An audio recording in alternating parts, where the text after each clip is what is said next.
दोस्तों नमस्कार, स्वागत है आपका आज एक बार फिर हमारे एक नए वीडियो में। अक्सर हम आपके लिए ऐसे वीडियोस लेकर आते हैं और ऐसे बिजनेस आइडियाज के वीडियोस लेकर आते हैं जिसे करके आप अच्छा खासा पैसा कमा सकते हैं। लेकिन आज का टॉपिक कुछ अलग है दोस्तों, क्योंकि आज मैं आपको एक ऐसे बिजनेस के बारे में बता रहा हूं जो शायद खत्म होने की कगार में है, जो अब बहुत पुराना बिजनेस है लेकिन खत्म होने की कगार में है। जो ये हम डिजिटल एरा की बात करते हैं ना, शायद यही इसका सबसे बड़ा दोषी है जो इस बिजनेस को खत्म कर रहा है। आखिर कौन सा वो बिजनेस है, क्योंकि ये बिजनेस हमारे रोजमर्रा के काम में बहुत ज्यादा काम आता है। तो इस बारे में बात करने के लिए मेरे साथ आज मोहम्मद इफ्तिकार आलम हैं, जो कि जनरल सेक्रेटरी हैं कैलकाटा फ्रूट मर्चेंट्स एसोसिएशन के। आप समझ गए होंगे अब मैं फलों की बिजनेस के बारे में बात कर रहा हूं और आपको बताऊंगा कैसे ये ट्रेडिशनल जो फलों का बिजनेस है वो क्या सच में खत्म होने जा रहा है। सब कुछ करेंगे, बहुत सारी बात करेंगे आलम जी से। तो वीडियो बहुत इंफॉर्मेटिव होने वाला है, इसे कहीं स्किप मत करिएगा। और अगर आपको पसंद आए तो इसे लाइक, सब्सक्राइब और फॉलो जरूर करिएगा। इफ्तिकार जी, स्वागत है आपका आज हमारे वीडियो में। नमस्कार। और सबसे पहले मैं ये पूछना चाहूंगा, थोड़ा आपका तारुफ करिए, आप करते क्या हैं? मैं अपना फ्रूट ट्रेडिंग हमारा है, एम सलीमन ब्रदर्स हमारी कंपनी है and it happen to be I am the general secretary of this market. मैं इस मार्केट के फ्रूट ट्रेड एसोसिएशन का जनरल सेक्रेटरी हूँ। सर ये बताइए कि ये जो मार्केट है, हम जहाँ बैठे हैं वो मछुआ मार्केट है, जो शायद ईस्टर्न इंडिया की सबसे बड़ी मार्केट है फलों की। जी बिल्कुल, ये ईस्टर्न इंडिया की फ्रूट की सबसे बड़ी मंडी है। यहाँ पे कितने ट्रेडर्स होंगे सर आज के टाइम में? यहाँ पे ऑल टुगेदर छोटे बड़े मिलाकर के 1000 ट्रेडर्स हैं। 1000 ट्रेडर्स हैं। और यहाँ के जो फल आते हैं वो कहाँ से आते हैं और कहाँ जाते हैं? यहाँ पे फ्रूट पैन इंडिया से आता है, जितने भी फ्रूट प्रोड्यूसिंग बेल्ट है। जस्ट लाइक जैसे आप अगर लेते हैं एप्पल, तो एप्पल मेजर प्रोड्यूसिंग बेल्ट है आपको हिमाचल एंड जम्मू एंड कश्मीर, वहाँ से आता है। नाशपाती पियर्स ये अमृतसर से, कुछ यूपी के वेस्टर्न यूपी से।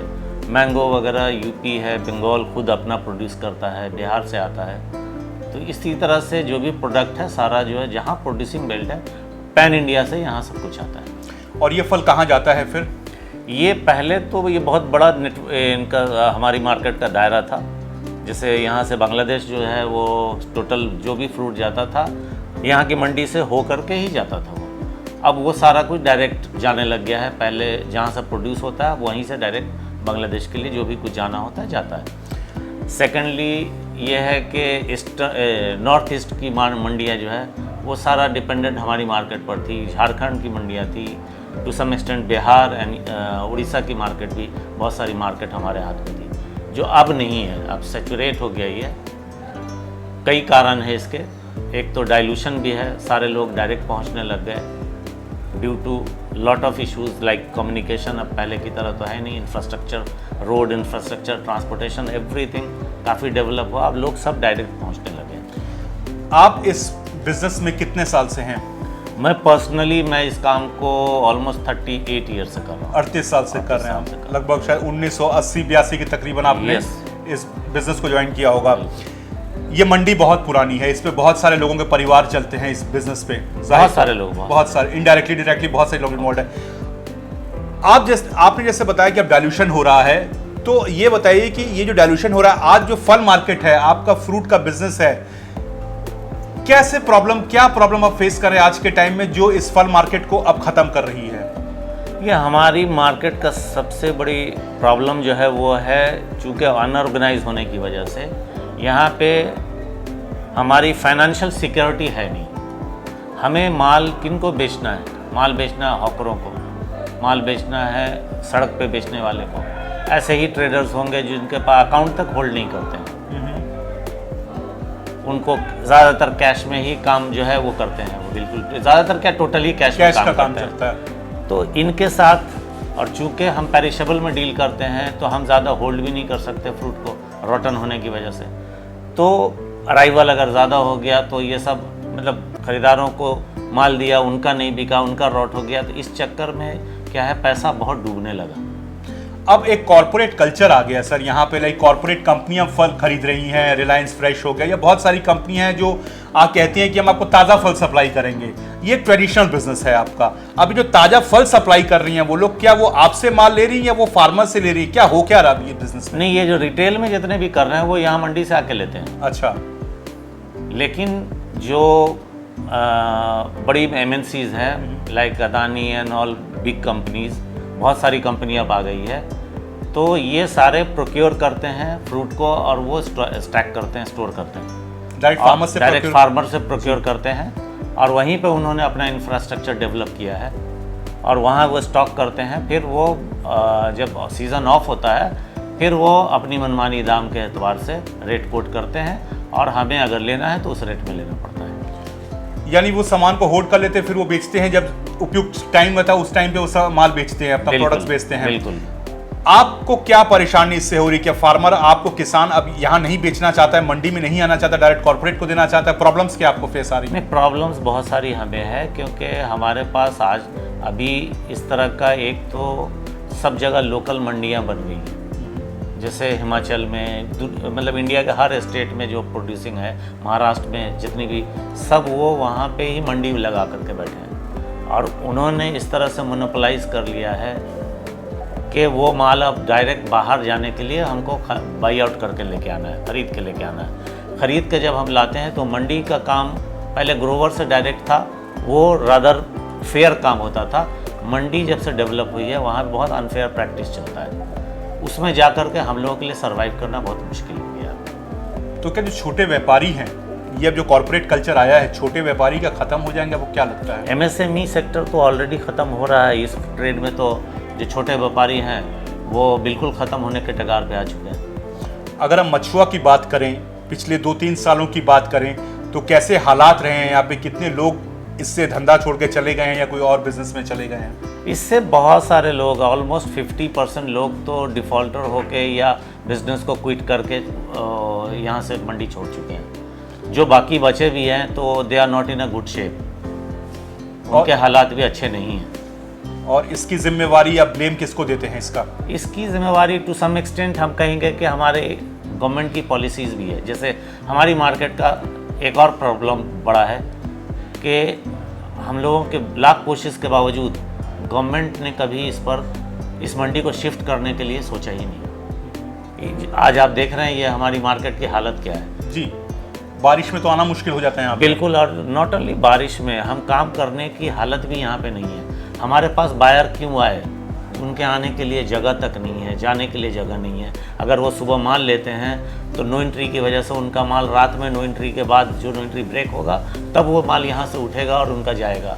ये सब बहुत सारे प्रॉब्लम्स हैं, इश्यूज़ हैं। ये जो अगर हम बात करें ओवरऑल, जो क्योंकि वो कॉर्पोरेट जो खरीद रहा है वो यहाँ से नहीं, वो और भी फार्मर्स से खरीद रहा है, तो जो ओवरऑल फल का बिजनेस है, अगर हम ओवरऑल पर्सपेक्टिव की बात करें, नॉट ओनली मछुआ, आपको क्या लगता है कि ये जो कॉर्पोरेट कल्चर आने से फल का बिजनेस क्या पूरा डाउनसाइड जा रहा है? ये जो इतने सारे जो व्यापारी थे वो खत्म हो जाएंगे? बिल्कुल, मेजर खत्म हो जाएंगे, चंद एक रह जाएंगे बस।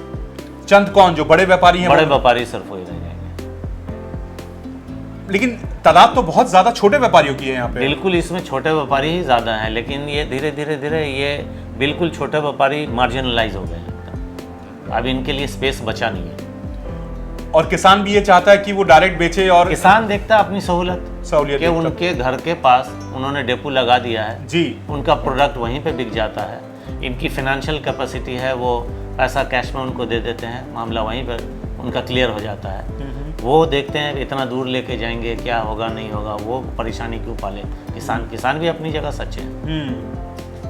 इसका उपाय क्या है? कैसे हम छोटे किसानों को बचा, छोटे व्यापारियों को यहाँ पे बचा सकते हैं? आज हमारे लिए इंफ्रास्ट्रक्चर डेवलप करना चाहिए। जैसे इस मंडी को शिफ्ट किया जाए विथ प्रॉपर इंफ्रास्ट्रक्चर, तमाम सहूलतों के साथ। वेयर हाउस हो, हमारे पास ट्रांसपोर्टेशन की सहूलत हो, 24/7 एंट्री एग्जिट हो, तमाम चीज़ें। बायर्स आएँ तो उनके रहने के लिए प्रॉपर वे में होटल एंड गेस्ट हाउस वगैरह का इंतज़ाम हो, with mandi as a whole complete infrastructure के साथ। जैसे इसको जो भी इनका वेस्ट होता है, वेस्ट मैनेजमेंट प्रोग्राम हो, सारा कुछ हो वहाँ पे। तो रीपैकेजिंग का हमारे पास फैसिलिटी हो, तो वो सब जगह होना चाहिए। उतनी जगहें हमारे पास नहीं है। ये तो हम लोग सारा यहाँ पे रोड पे कारोबार हो रहा है। जी जी जी। और तकरीबन सारी मंडियों के देश में आप देखें तो कुछ ऐसा ही हाल है कि बिखरा होता है सब कुछ और अनऑर्गेनाइज्ड होता है। सब मंडियां शायद ऐसी कुछ चल रही हैं ज़्यादातर। अब बहुत सारी मंडियां APMC के तहत बनी हैं, ऑर्गेनाइज तरीके से बनी है। वहाँ आज भी कारोबार फिर भी वायबल है, लोग कर पा रहे हैं। हमारी मंडी का सबसे बड़ा प्रॉब्लम जो है वो है मंडी जब तक यहाँ से शिफ्ट नहीं होगी। आज हमारा फ्रूट आ जाता है सुबह, अगर वो 5 बजे एंट्री मतलब सिटी में एंट्री करना चाहता है तो वो आ नहीं सकता है, क्योंकि नो एंट्री पीरियड ख़त्म हो जाता है उनका। वो हमारे फ्रूट फिर वेट करेगा नेक्स्ट डे के लिए। पेरिशेबल आइटम वो डैमेज होता है। हमारे साथ बहुत बड़ी प्रॉब्लम ये, सबसे बड़ी प्रॉब्लम ये है। सर जो देश भर की मंडियां हैं जिसका इंफ्रास्ट्रक्चर डेवलप नहीं है, वैसा इंफ्रास्ट्रक्चर नहीं है, क्या आपको कहते हैं गवर्नमेंट को आगे आके अगर उनको बचाना है तो इनको वही सहूलियत देनी पड़ेंगी जो एक कॉर्पोरेट के पास है? मिनिमम देखिए, मिनिमम रिक्वायरमेंट जो है विथ ऑल इंफ्रास्ट्रक्चर एक APMC एग्रीकल्चर मार्केटिंग बोर्ड की तरफ से बन करके प्रॉपर वे में होना चाहिए, जहाँ पे तमाम सहूलतें हों तो बायर्स अल्टीमेटली आएंगे। फिर आप छोटी छोटी जगहों पे, जैसे कि सिटी के अंदर जो डायरेक्ट पहुंचता है, बहुत सारी जगहों पे पुलिस मैनेज करके वो लोग काम कर ले रहे हैं। जैसे पार्क सर्कस मोड़ पे, वहाँ पे कौन सी हेवी ट्रक लग करके 8-8, 10-10 ट्रक फ्रूट का डेली वहाँ पे उतरता है। इस तरह से पूरे शहर में, शहर का कोई हिस्सा बचा हुआ नहीं है। ये जो तमाम हालात है, मेरा आखिरी सवाल परवेज जी, ये जो तमाम हालात है, अब जो यंग जनरेशन है, आप भी देख रहे हैं बहुत सारे परिवार हैं, उनके बच्चे हैं भी हैं, क्या वो इस प्रोफेशन में आ रहे हैं या वो शिफ्ट हो रहे हैं? और आपको क्या लगता है कि ये मंडी क्या और ये फल की मंडी जितनी भी अगर हालात ऐसे ही रहे तो या क्या खत्म हो जाएगी? ये क्या फ्यूचर लगता है आपको? ये ऑलमोस्ट आज के डेट में अगर मुझसे आप पूछेंगे तो मैं कहूँगा ख़त्म हो जाएगी, नहीं हो चुकी है। यहाँ पे बिजनेस इन्वायरमेंट अब है ही नहीं बिल्कुल। जो भी कर रहे हैं, चूँकि ज़िंदगी भर ये करते आए हैं, ज़बरदस्ती अभी भी लगे हुए हैं कोशिश में, लेकिन ये करने की सिचुएशन अब रही नहीं है बिजनेस। और जो यंग जनरेशन है वो इस पे आ रही है इस पे नहीं आ रही है, नहीं आने के लिए उसके पास कोई स्कोप ही नहीं है, तो क्या आएगी? और इतना तगड़ा कॉर्पोरेट से कंपटीशन मिल रहा है उसको बिल्कुल। एक तो पीछे से कॉर्पोरेट का प्रेशर है, हाँ। सेकेंडली हमारे लिए यहाँ पे जो हमारे जो लोकल प्रॉब्लम है वो है, तो ये सारी कुछ मिला करके हम लोगों के लिए अब बहुत ही ख़राब सिचुएशन है। फ्यूचर आपका बहुत डार्क दिखता है। अभी आप छोटे छोटे चंक में देख लीजिए, गुम्मा हाबड़ा में, राना घाट में, सब जगह छोटी छोटी जगहों पे, वहाँ पे गाड़ियाँ डायरेक्ट पहुँचनी शुरू हो गई हैं। वहाँ पे छोटी छोटी मंडी, वहाँ की कॉरपोरेशन ने, वहाँ के पुरसभा जो म्यूनसिपलिटी है उसने बना के दिया है, लेकिन हमारी मार्केट की बदकिस्मती है कि ये मेट्रो सिटी में होकर के आज तक हम लोगों को शिफ्ट नहीं किया। और तकरीबन 100 साल से पुरानी मार्केट है। और मछुआ एक अपने में एक हेरिटेज हम कहेंगे। Of course it's a heritage, और हेरिटेज खत्म होने के कगार में है। बहरहाल दोस्तों बहुत दुख लगा परवेज भाई ने जो हमको बताया कि किस तरीके से एक इतना बड़ा हेरिटेज है वो अब खत्म होने की कगार पे है। और मैं इनसे सच पे बात करने आया था क्योंकि हम अक्सर बिजनेस वीडियोस करते हैं कि कैसे इस बिजनेस में लोग आए, कितना प्रॉफिट है। मैं सच कहूँ तो मैं यही बात करने आया था परवेज भाई से, लेकिन जब उनके साथ बैठा और उन्होंने ये मुद्दे के बारे में बताया तो मुझे लगा कि पहले ये ज़्यादा इंपॉर्टेंट है इस बारे में बात करना, क्योंकि इनके अनुसार अब तो नए लोग इस पीढ़ी में इस बिजनेस में आ ही नहीं रहे हैं, तो ये बात करना बेकार है कि कैसे लोग आएंगे, कितना बिजनेस है, कितना फ़ायदा है, क्योंकि अल्टीमेटली जो इश्यूज़ हैं वो इन्होंने हमको बताई हैं। और परवेज भाई अगर आप माइंड मत करें तो मैं आपका नंबर स्क्रीन पे शेयर कर सकता हूं क्या, अगर कोई आपसे बात करना चाहे? Yes, I don't have any problem, आप मेरा नंबर ले लीजिए। हाँ, मैं इनका नंबर लेके स्क्रीन पे शेयर करता हूं। अगर आप फल के बारे में कोई भी जानकारी लेना चाहते हो या इनसे बात करना चाहते हो या इनके बिजनेस के बारे में कुछ जानना चाहते हो या आप कुछ बिजनेस कर रहे हैं फल का, आप कुछ प्रॉब्लम फेस कर रहे हैं, आप परवेज भाई से बात करना चाहते हो, क्योंकि ये जनरल सेक्रेटरी भी हैं कैलकाटा फ्रूट मर्चेंट एसोसिएशन के, तो शायद वो आपकी हेल्प भी कर सकें। प्लीज़ इन्हें कॉल ज़रूर करिए अगर आपको कोई भी प्रॉब्लम है फल को लेकर, आप किसी तरह की परेशानी फेस करें। और ये वीडियो अगर आपको अच्छा लगा हो तो इसे लाइक करिए, सब्सक्राइब करिए और कमेंट जरूर करिए ताकि हमको पता चले वीडियो अच्छा लगा, और लाइक का बटन जरूर दबाइएगा ताकि हमको पता चलता रहे कि वीडियो आपको अच्छा लगा। फिर मिलेंगे अगले वीडियो में, दीजिए इजाजत। परवेज भाई बहुत बहुत धन्यवाद, आपने हमको टाइम दिया इसके लिए, थैंक यू, धन्यवाद। मिलेंगे अगले वीडियो में।